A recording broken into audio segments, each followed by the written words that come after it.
clap. Thank you. Who skipped a yoga class this evening to be here? Thank you, Stina. So hi, I'm Wouter. I'm from Little Miss Robot. We're a company based in Ghent, 28 colleagues.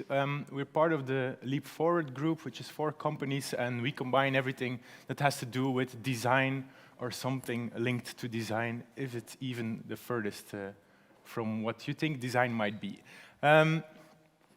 We're located in Ghent, so if anyone don't like to be in Antwerp anymore, we have nice places too. So we love to craft better digital experiences. That's what we stand for. We do it mobile, we do it web-based, everything that has a screen. If it has a screen and an end user interact with it, we will design something for it. If it's a big company, small company, little startup, public sector, we've done it. But today I'm going to talk about the visitor experience we did at the KMSKA. I'm going to use the Flemish version of it because it stands for a Flemish word. And actually, they asked us to help them with the complete visitor experiences. And as it goes with this museum, everything is calculated in terms of years. So a little flashback to August 2017, which is 5 years ago, I guess. Yep. Then they first came to us to actually help them to look how the user will navigate through that majestic building. We started with doing some workshops with them, really based on the plans that we got from the architects. Then you see that an architect has a lot of feeling for a building, but not so much for the people walking through the building at any time. So that's where we help them to see, okay, where will the user interact? Where will he scan his ticket? Where will they come in? Where will they leave their bags? And try to see how the people interact with them. We really helped the team of KMSKA in creating personas. I don't think I have to explain to you all what a persona is, but it was quite new for them, and based on those 4 and later 5 base personas, we designed their journey or made a customer journey throughout the museum, or from planning a visit to 2 weeks after the visit, remembering how great the visit was. That's what we helped them with. In the first place, we did that with little storyboards that we created for specific situations. This one, for example, it seems very obvious if you see it, but if you start talking about them, it's oh yeah, okay, then we have to provide a booth there, or where will we put this, or kids, oh yeah, kids, what will kids do in the museum? So creating those little storyboards, it's not that much of a work, but it really helps the conversation, so that's where it all started. A few things that came out of there was the whole concept of hosts. The museum has really the ambition of being really low level to enter, so almost being a self-service type of thing. You just go in and go out just as you want, but only having screens and no people there was a bit too much of a bridge, so we came with the concept of a host that will guide you to your visit or from your visit. We talked about where this host needs to be placed.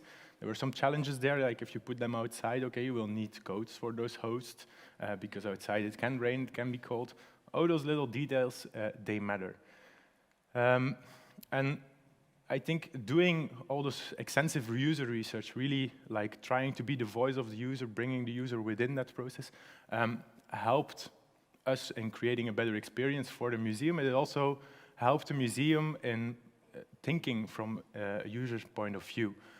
Because the whole concept of host, it was later also seen by KMSKA as really a valuable player in gathering the feedback from the user. So today the host is there to welcome you as a visitor, but it has a really strategic purpose in knowing what lives among the visitor, and as a museum, knowing what happened and asking for feedback.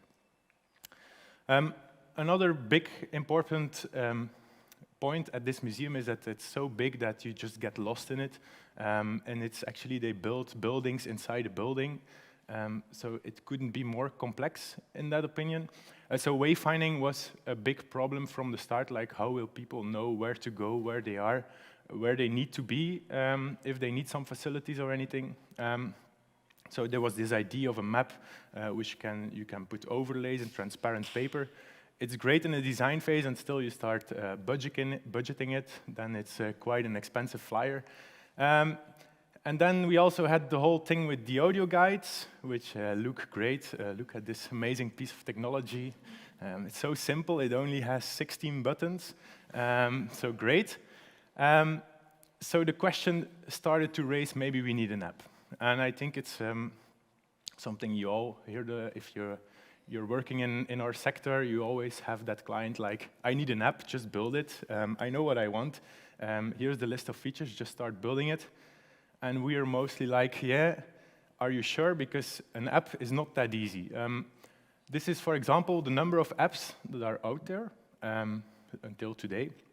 And you see it's really like a flattening curve, like the amount of apps that we have is almost, I think, enough. There are enough apps to do everything we want.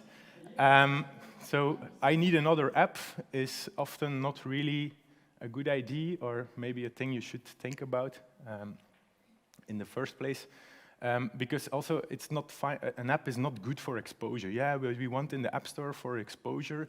Who here has browsed the App Store for like, maybe I want to download an app today? Nobody does that. So you really need to have something that the user will deliberately go and find. We have like this small "do you really need an app" checklist that we try to use. So if we reflect that back to the KMSKA page, let's do it together. Do you need to make use of the native features of a smartphone? Like, do you want to send push notifications? If you ask that to a client, of course. Everybody wants to send push notifications to their user. It's great to have a direct communication line to your clients at any time. Trust me, your users will turn it off. We are also the builders of the Recycle app. I don't know if people use it. It's an app that says you when you have to put your garbage outside so they can collect it. So the whole premise of that app is the notification. That's the only reason people use it, is the notification. Even there, we only have 74% of our users who has the notifications activated. So great for those other 26%. They just open the app and look at our design. Thank you for that.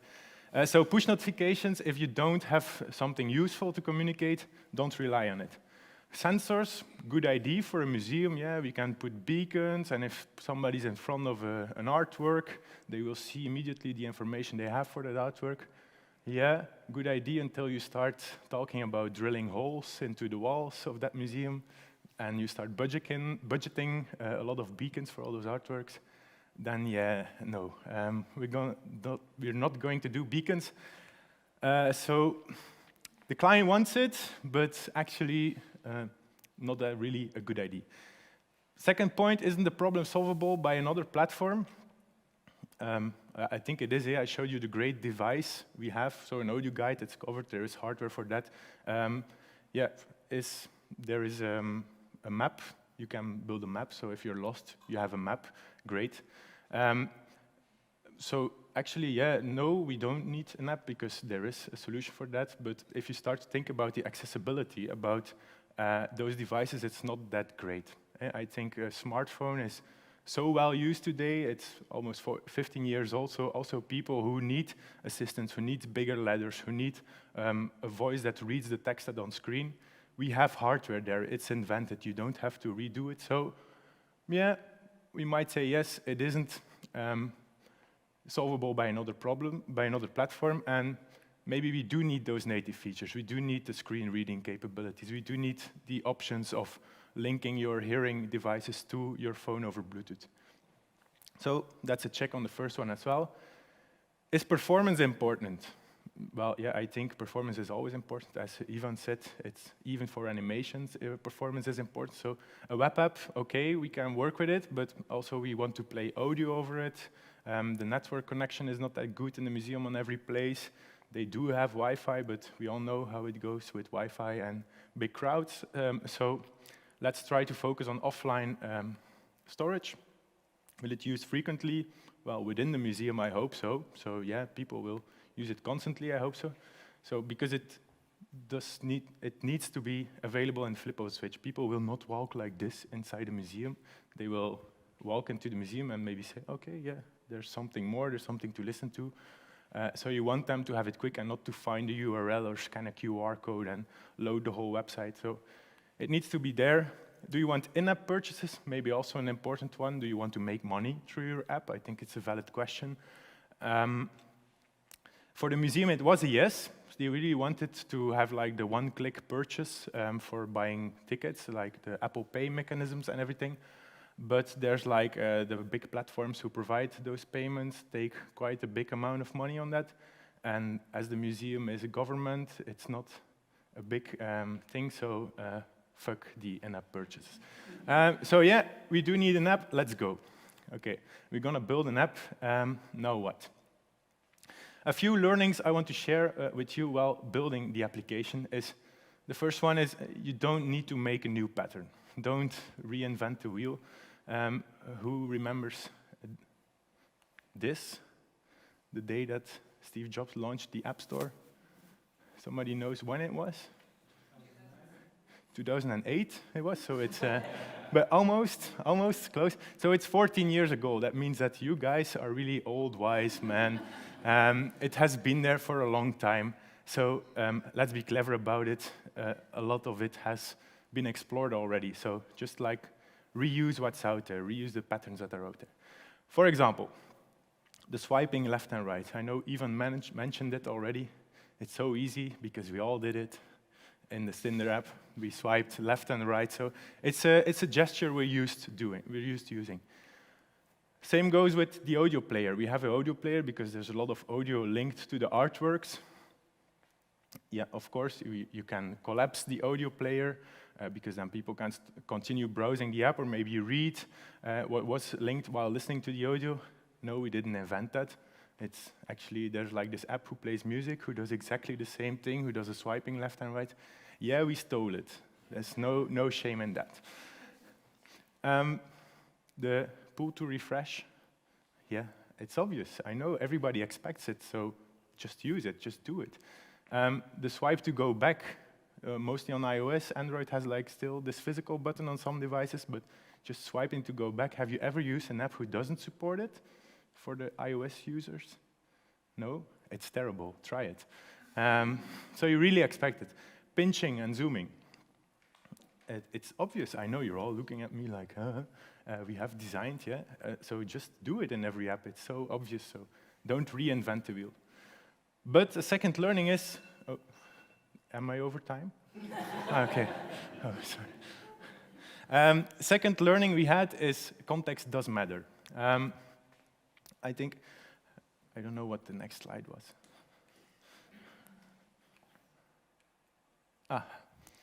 Who knows that quote?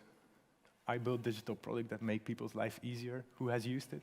If you talk to your family, yeah. I know everybody since 2015 who sits here has used that quote, but making people's life easier does have another side.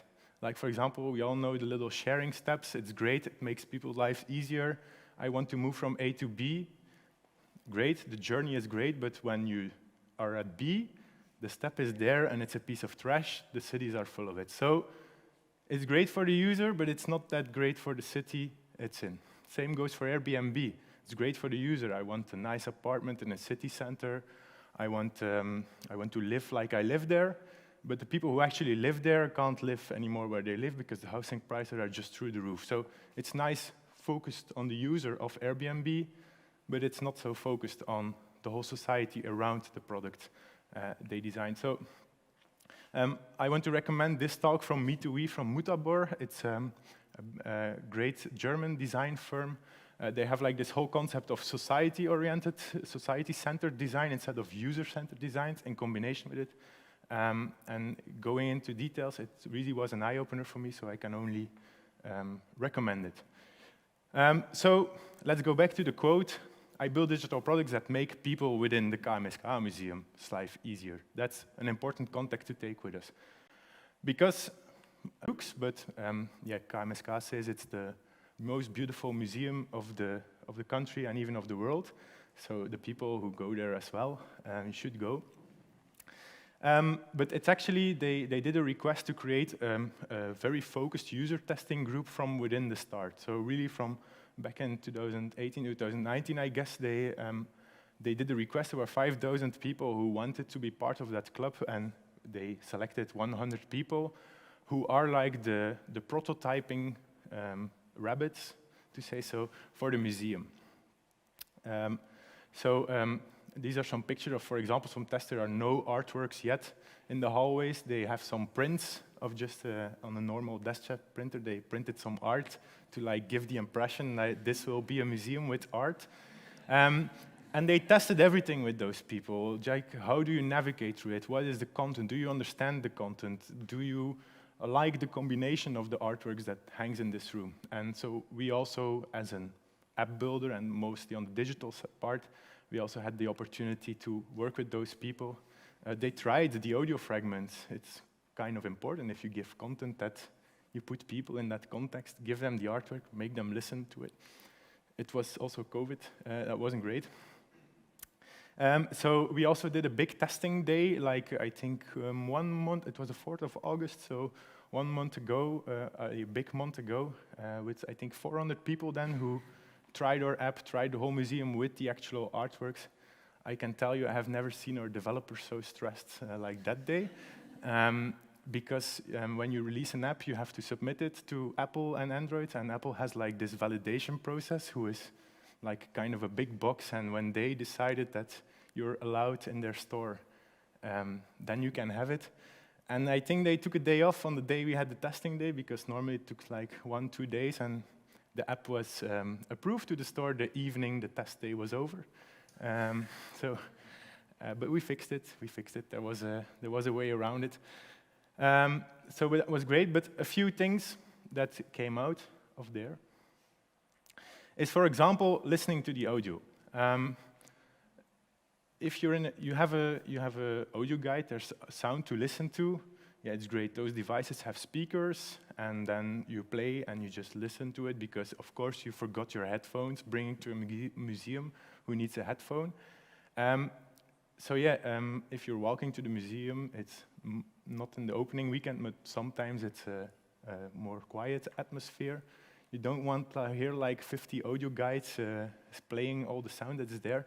So we really force people to listen to their ears. So there's no way in the application to play the sound out loud. You can connect your headphones physically or over Bluetooth, or you can just put the phone to your ear, just like an old school phone or audio guide, just as you know it. So, but testing that, I think the idea was there quite early to do that, but testing that, like, people don't get it. Like, okay, I want to listen, and they see it on the screen, and they just keep pressing the screen, but then, yeah, they have to go to their ear. But you don't want to, like, start playing the audio already, and then if there's, like, 10 seconds later, they have it that they need to move it to their ear, but they missed 10 seconds of the audio. So we only start the audio when your phone is to the ear, but you can't show anything when the phone is to the ear. So there's like this pop-up, there's the animation there. I think it's a good example of Ivan's talk where animation does have something to show, like there is something here. It's sound, but you can't see it, but now you can a little. So it really was a hassle in like counting how many times people pressed the play button, which is not really a play button because bringing it to your ear is a play button. So if people press too much, we give them the pop-up, we really try to explain it. That was a challenge, but I think we got it. Wayfinding was also pretty important. There are some curated tours throughout the museum, but there's like so many rooms inside that museum that if they would do every room within each tour would take like days to complete. So sometimes you skip rooms within a tour, but what we notice is if people have to skip a room, it doesn't feel natural. They're like, okay, but I want to go within the tour, but there's also this many works here. So each time we really have to offer them to detour from the tour, like to not leave the tour because they're still on the tour, but if you want to see, for example, you have to go to the next room, Hemel, but you will pass through this other room. If you want to see the details, just provide it to you. It's not because they're in a tour that you want to limit them to only work within the tour. Same with descriptions, how to get there, because for the people who has been there, there's a lot of stairs and hallways and everything. And try to do it if you're not good on foot, if you have a wheelchair or a little rollatortje or something. I don't know the English word for a rollator. Stroller? Stroller? Great word. So if people want to use the elevator to move to another floor, that's a different route than to move than just to the normal roof. So it's also a thing we provided. We will enhance it with images in the future because now it's really text-based, but the times of mappy and printing text-based things are over. So we really want to provide images. Take this door, take this elevator. That's how it looks. What else do I have to show? The whole favoriting thing. There is the option to favorite works within the app. It's nice, you can create your own tour, for example, if you want to remember some works or look again at the works when you're at home, because all the artworks have high-resolution scans that you can see in the app. But KMSKA wanted this feature behind a login. Why? Because it's great. You know who is the person, you know what the email address is, you know what works they like, so that's great for doing automated marketing. But on that test day, we it's not the last test day because that was a really developed test day, but on a more paper prototyping test day, we said like, okay, now here you have to log in, and everybody was like, oh yeah, but it's okay, I don't need favorites then. Leave it, I will just continue my visit, I will not create a login.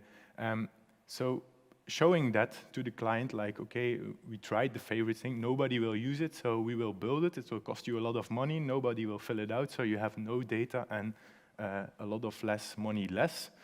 So we didn't have to build it, so it saved some money, and you have the favorites feature for free. Another learning is that actually, the admin also contributes to the general customer experience. And with the admin, I mean the person like managing the whole system, because it's one thing to build the app and make it usable, but there's also the whole content management system behind it. For the techies among us, we use the Craft CMS. I don't know if anybody knows it or uses it. It's great, eh? It used to be Expression Engine, yeah. You're really old.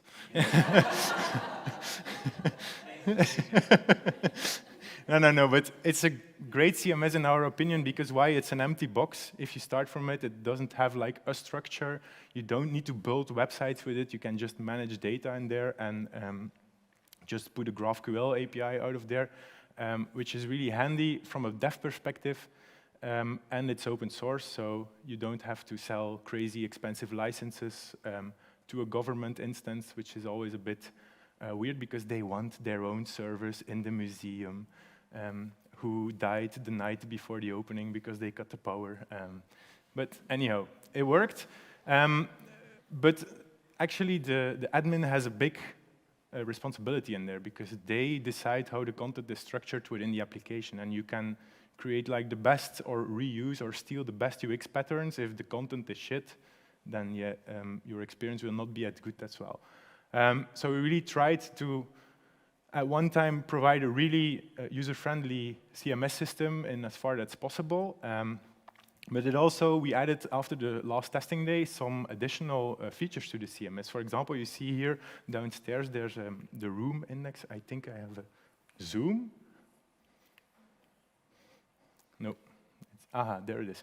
It's the room index because for each artwork in there, they have to put in which place in the room it has, because we didn't have that information. So we showed some artworks, like these are the artworks within this room, which from a design behind your desk, it's great. You show the artworks within the room until the people are there and they're like, yeah, but next to this, it's what work is it? And they start scrolling and looking.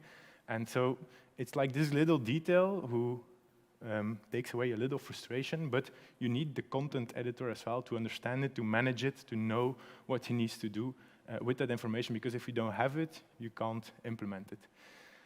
And the administrator is also a user, don't forget it. They have to create something for the user, but they are a user as well, so throughout that system, we try to describe as good as we can all the fields that they need to fill out, maybe give a little hint why they have to fill out some information, or what happens if they leave it empty or if they don't leave it empty, because right now it was one person mostly dedicating her life the past month and a half, inputting everything in that system, but maybe in a year there will be somebody else or an intern coming by doing that job.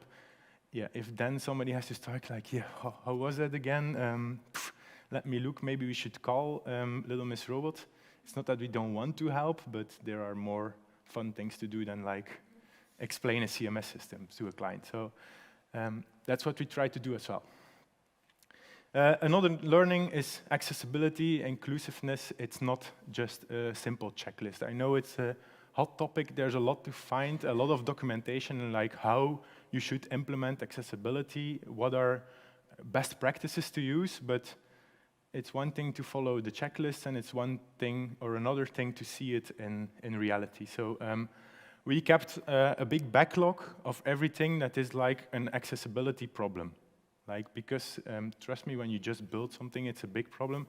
And it's okay to prioritize them. It feels a bit unethical to like say, okay, this problem, no, we just won't fix it because there's no budget, there's no time, it's too complex, too expensive. Yeah, we dare to say that there are some things, but there are some ways to categorize it. You want to know if something blocks really a user. It's one thing to have it not that nice of an experience versus not give the experience at all. That makes a big difference. Is it in a key feature of your app? Like, is the favorites function not that accessible? Well, it's something else than somebody not finding the way anymore through the museum. Like, there's a prioritizing factor to that as well. And even the size of fixing it, because yeah, there are developers and they are paid as well, so having them 3 weeks fixing one small issue for a very small group cannot be as viable as possible. So also we dare to add that information to our prioritization backlog. To go back to some things we did implement within the app on the accessibility side is, for example, for older people. There were a lot of older people within our testing group as well. We were a bit scared that the smartphone might be like a big jump, but who has a grandma who knows how to use FaceTime? Yeah, it's using the patterns that people know, that people have seen before. It was quite recognizable how to use the app, but they just needed to see it. And so in the first run, like Ivan said, we wanted to put there some nice graphical animations of all the features of our app, like showcasing what it has in a stylist way. But after that, we just decided to just put a video there of somebody using the app, the actual app, just showing where he taps, where he types in the number of an artwork, that he moves the phone to their ear, just having people seen it. Maybe if it's only a split second, it's there somewhere in their mind, and it's already or another little barrier that you have fixed. Another thing is people who can't see very well. There were some people in the Schoonste 100 with visual disabilities. I think you all know about area tags, about the voice-over function within OS system. Who has used it already? Like, yeah, some people. It's hard to navigate. Like, you have to know how to use it, and actually the way they provide it is they read the screen from top to bottom, and you can just like swipe on your screen to go to the next item, and if you hear the item that you're interested in, you double tap to actually tap it. But for example, this person didn't use it that way. He just put it on, put the phone to his ear, and just started swiping over the screen on whatever was on there until he heard something that was useful. And the problem we had is that we had a bit of too much areas that were spoken to. So an icon was pronounced, but also the text underneath it was pronounced. And for him, it wasn't clear if it were two separate things or one and the same thing. So just testing that, it's easy to fix that. But yeah, if you don't test it, don't try it, don't see somebody using it, it's quite hard. And we also didn't only think about, or not we, the museum didn't only think about people who can't see well, but also people who can't hear well. There is as you're using an app, you can link like a lot of hearing aid devices have Bluetooth or anything, so they can connect to their phone. But if you can't hear anything at all, there is also the Vlaamse gebarentaal, or international sign language. So the Dovenliga has created all the auditive information. They have created somebody who speaks it to them. And we put it in the language selection because why, like, I don't know if somebody knows somebody who can't hear and speaks sign language, but they really see it as their own language. It's not just Dutch in another visual way. It's their own language, and it's called Vlaamse gebarentaal. So it's a language selection. They're proud of it that they don't use Dutch, that they use Vlaamse gebarentaal. So it's not an option when you're in the app to like, oh, I'm going to look at the video. No, you choose it as your language, and then instead of playing the audio, it will play the video. So I think that was a bit of my learning, but to stay with the Apple style, if we like something, we made a video out of it. So here's a little video of what we did. Leap Forward heeft de website mee ontwikkeld en heeft de app van het museum ontwikkeld en ondersteunt ons ook bij het content voor digital signage. We zijn in 2017 gestart met een hele belangrijke oefening. En dat was eigenlijk het opstellen van de personae. En hebben we samen gedaan via een co-creatieworkshop. Heel belangrijk dat we een warm thuisgevoel creëren voor de bezoeker. En voor alle mogelijke bezoekers. Dus bezoekers zijn er in tig maten en gewichten. Dus daarom dat wij ook heel veel beleving hebben toegevoegd aan het bezoek zelf. Dus het is niet enkel de prachtige schilderijen dat je kan bewonderen, maar we voegen ook op verschillende manieren en ook weer met de doelgroepen in het achterhoofd zaken toe om het museumbezoek zo relevant mogelijk te maken voor die verschillende doelgroepen. De grootste uitdaging bij het ontwikkelen van de app was een app ontwikkelen die aansluit bij wie we zijn en waar we voor zijn. Het schoonste museum en het schoonste gevoel. En die app die moet dat ook weerspiegelen en die moet dezelfde ervaring aan de bezoeker kunnen geven. Ik heb via Leap Forward wel leren denken vanuit de gebruiker. Bij ons is dat de bezoeker. Gewoon door de vragen, dat is niet het sturende geweest, maar de vragen die gesteld werden doen u dwingen om te denken vanuit de bezoeker. En dat is natuurlijk super, super waardevol. Voilà. Thank you. So that was my little talk, so I thank you all for your attention.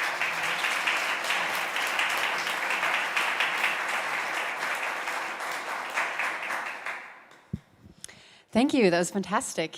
It must feel really nice to be. I've been, yeah. Yeah. And don't watch the floor. It was nice, but yeah. The shiny floors. The used to be shiny floor. That was kind of unfortunate. When we went there, we needed to wear little caps around our shoes. Yeah. But apparently they forgot it. They might have to rethink those floors at some point. But what a privilege to be part of the Pride of Antwerp, you know? It's a great project. As a Gentian. As someone from Ghent. I wasn't going to say anything, but, you know. Does anyone have any questions? For our speaker. No questions. Blown away. 1 second. So you started building this app in 2017, right? Well, not the app.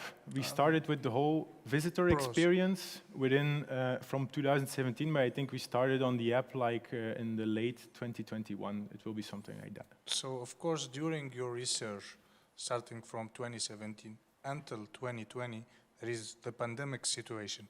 Yeah. Did you change the strategy or the tactics, let's say, of the user experience or customer experience at that time?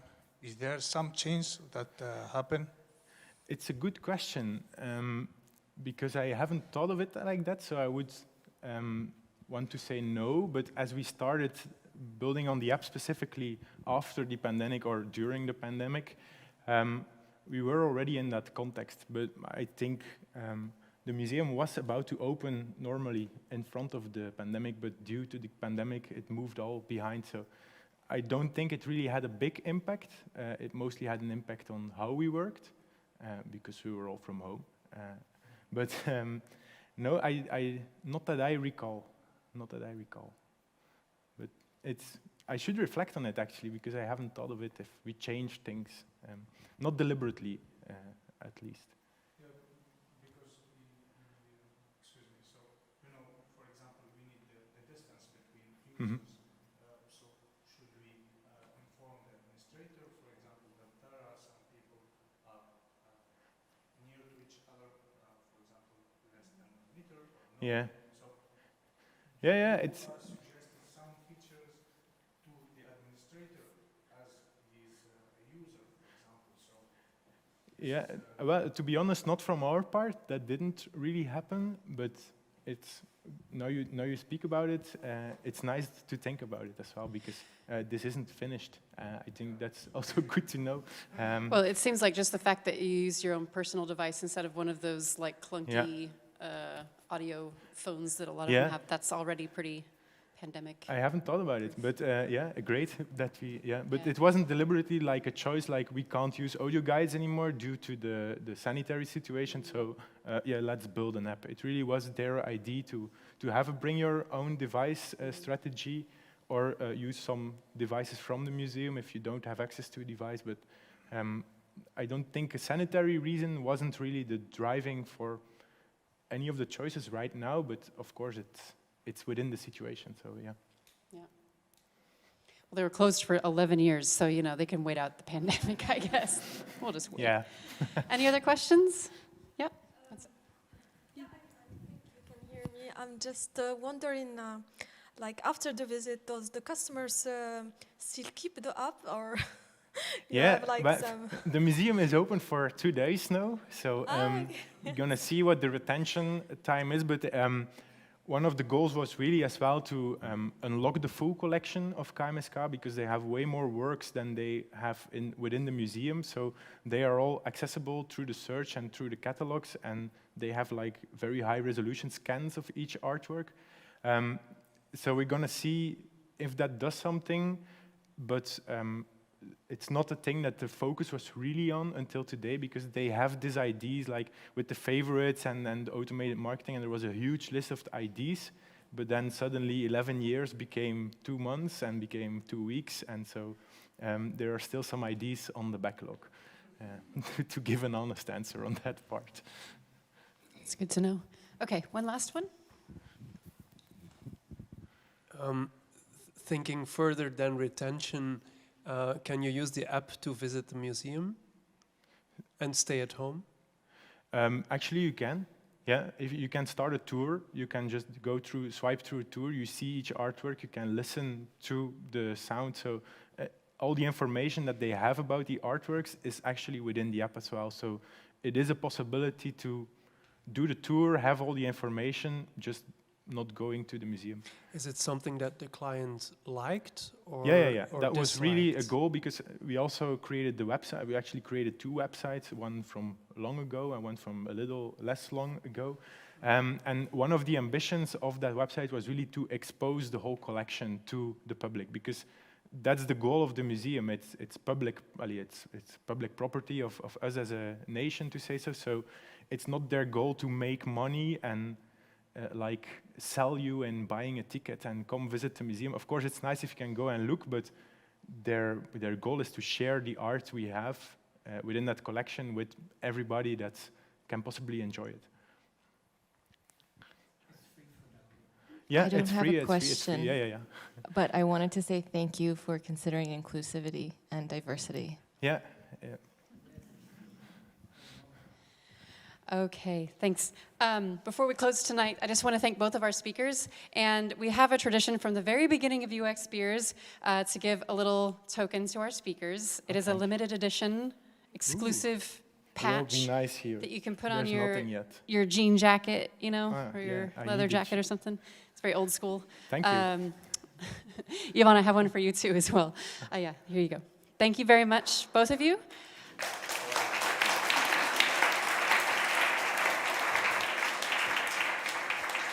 Our next event is next month, also the last Tuesday of the month at UX Probe. If that name sounds familiar, that's because that's actually the organization that founded UX Antwerp, and they're still around. So they're going to host next month. We'll have a couple of speakers. One in the audience, our very own Glenn, will be speaking next month. So we hope to see you there. Check out the meetup page to sign up. And enjoy the rest of the evening. Feel free to grab another drink. We can stay for a while until Pau kicks us out. And thanks so much for coming. See you later.